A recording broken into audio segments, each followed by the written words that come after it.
Après une année remplie des bienfaits de l'Éternel, l'Église des Assemblées de Dieu du Plateau, Tom Chapelle Internationale de la Consolation, manifeste sa joie d'avoir traversé l'année 2021. Ce dimanche 2 janvier 2022, les chrétiens de la dite Église, vêtus de diverses tenues traditionnelles de la Côte d'Ivoire, ont marqué ce premier culte de l'année à travers diverses prestations.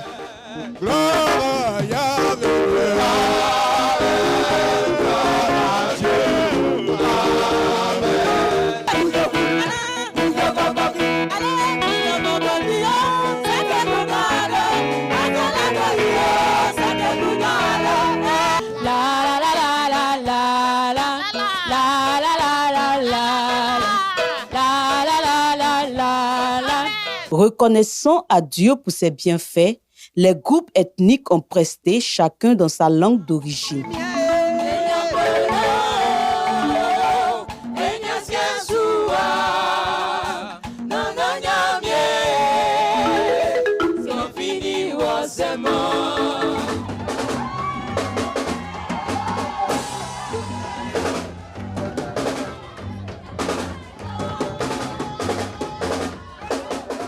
Le pasteur Kwadjo Ndrifime, principal de l'Église, a axé son message sur la nouvelle histoire. Il a invité le peuple de Dieu à avoir foi en Dieu pour cette année qui commence. Parce que c'est la foi qui rentre dans le pays promis. C'est la foi qui conquiert. C'est la foi qui s'établit. C'est la foi qui saisit. Il fallait une génération. On entrera en 2022. Mais nous allons dans l'inconnu. Comme Israël traversait le Jourdain, ils allaient dans l'inconnu. Seulement que des espions sont partis, ont vu, sont venus dire. Mais ils étaient dans le flou, c'était l'inconnu. Que nous est-il réservé?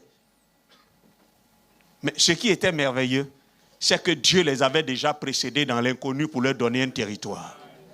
2022, Dieu le connaît. Il a déjà visité tous les domaines, les jours, les semaines, les mois. Il le connaît tout, tous les détails de ce qui doit venir.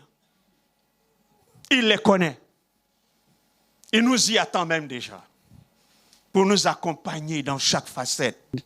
Le culte s'est achevé avec les bénédictions du pasteur Kwadjo Ndrifime sur la vie des fidèles. Ce matin, le culte était excellent. Nous avons senti la présence du Seigneur dans l'adoration, dans le message qui précède la Sainte Seine. Même pendant les offrandes, nous avons adoré le Seigneur. Nous venons tout juste de passer le premier culte de l'année 2022 et c'était vraiment un très bon culte. Nous avons marqué notre reconnaissance à l'Éternel. Nous osons croire que 2022 est une année que Dieu nous donne afin d'écrire une autre histoire, mais une histoire avec lui. Et cette histoire que nous avons besoin d'écrire, nous devons donner une couleur à chaque page. Mais cependant, le Seigneur a désiré être avec nous, nous accompagner tous les jours jusqu'à la fin du monde.